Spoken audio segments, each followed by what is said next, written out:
Guys લગન તો હવે પતી ગયા છે, તો હવે આપણે શું કરવાનું છે, રાજભાઈ થોડી વાર રમી લે પછી આપણે જવાનું છે બહાર જવામાં તો ક્યાં જઈશું તમને ખબર છે, શાકભાજી લઈ લઈએ આપણે પહેલાં.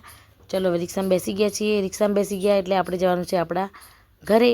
તો ઘરે જતા રહ્યા છીએ. હવે શાક રોટલી બનાવી દીધી, શાક રોટલી બની ગઈ એટલે હવે તમને થોડું અમારું પ્રચરણ આપી દઈએ કે આમ થયું તેમ થયું કેમ થયું. હવે આપણે જતા રહીશું તબેલા તરફ. તો તબેલામાં ગયા તો આ શું, તબેલામાં તો છાણ ભરેલું પડ્યું હતું, તો ઉપાડવાનું હતું આપણે. તો અહીંયા અમારા ફુવારા સેટિંગ કરવાના છે, તો આવી ગયું સામાન. તગારું ધોઈ દીધું છે, તો તગારું ધોવાઈ ગયું અને ટાંકું તમને બતાવી દઈએ. હવે રાજભાઈ જુઓ બટેકા જોઈને ગાંડા થઈ ગયા છે. હવે આપણે સાર વાઢવાની છે, તો સાર વાઢી દઈએ. અમારી રામ પ્યારી તમે જોઈ શકો છો. તો રાજભાઈ આમથી આમ ફરવા માંડ્યા છે. તો હવે સાંજનું આપણું રૂટિન છે કે ગાય ભેંસું દોવાનું, તો દોઈ દઈએ. અને હવે રસોઈ કરવાનું છે, તો રસોઈમાં અમે શું બનાવ્યું છે તમે દેખાય છે. તો ભાઈ જે પણ બનાવ્યું છે તમારે જમવું હોય તો આવતા રહેજો. અમારા વિડીયો તમને ગમે તો લાઇક શેર અને સબસ્ક્રાઈબ કરજો.